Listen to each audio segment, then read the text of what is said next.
श्री सुक्तम्।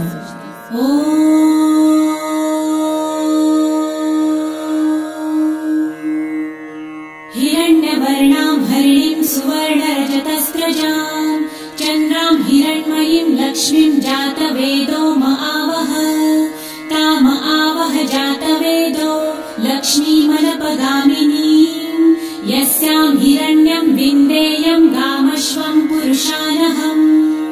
अश्वपूर्वां रथमध्यां हस्तिनादप्रबोधिनीं श्रियं देवीमुपह्वये श्रीर्मा देवी जुषतां कासोस्मितां हिरण्यप्राकारां आर्द्रां ज्वलन्तीं तृप्तां तर्पयन्तीं पद्मे स्थितां पद्मवर्णां तामिहोपह्वये श्रियं चन्द्रां प्रभासां यशसा ज्वलन्तीं श्रियं लोके देवजुष्टामुदारां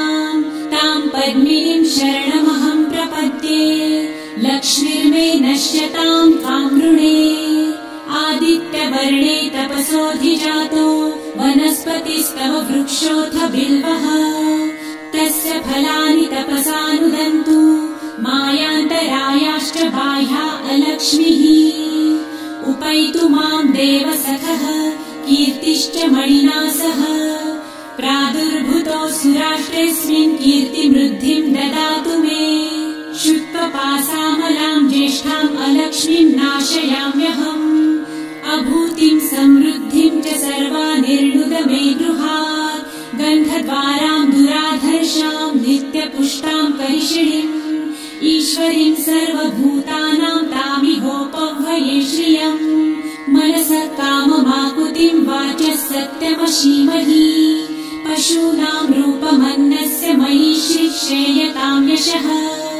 कर्दमे प्रजाभूता मयि सम्भव कर्दम श्रियं वासय मे कुले मातरं पद्ममालिनीम् आपसृजन्तु सिद्धानि चिक्लितवस मे गृहे निज देवीं मातरं श्रियं वासय मे कुले आर्द्रां पुष्करिणीं पुष्टिपिङ्गलां पद्ममालिनीं चन्द्रां हिरण्मयीं लक्ष्मीं जातवेदो महावः आर्द्रां यकरिणीं यष्टिं सुवर्णां हेममालिनीं सूर्यां हिरण्मयीं लक्ष्मी जातवेदो महावः ताम आवह जातवेदो लक्ष्मीमनपगामिनीं यस्यां हिरण्यं प्रभुतं गावो दासोऽश्वान् विन्देयं पुरुषानहम् यशुचिः प्रयतो भूत्वा जिहुयादाजमन्वहम् सूक्तं पञ्चदशर्च च श्रीकामः सततं जपेत् पद्मानने पद्म उरु पद्माक्षी पद्मसम्भवे तन्मे भजसि पद्मक्षी येन सौख्यं लभाम्यहम् अश्वदायै गोदायै धनदायै महाधने धनं मे लभतां देवी सर्वकामांश्च देहि मे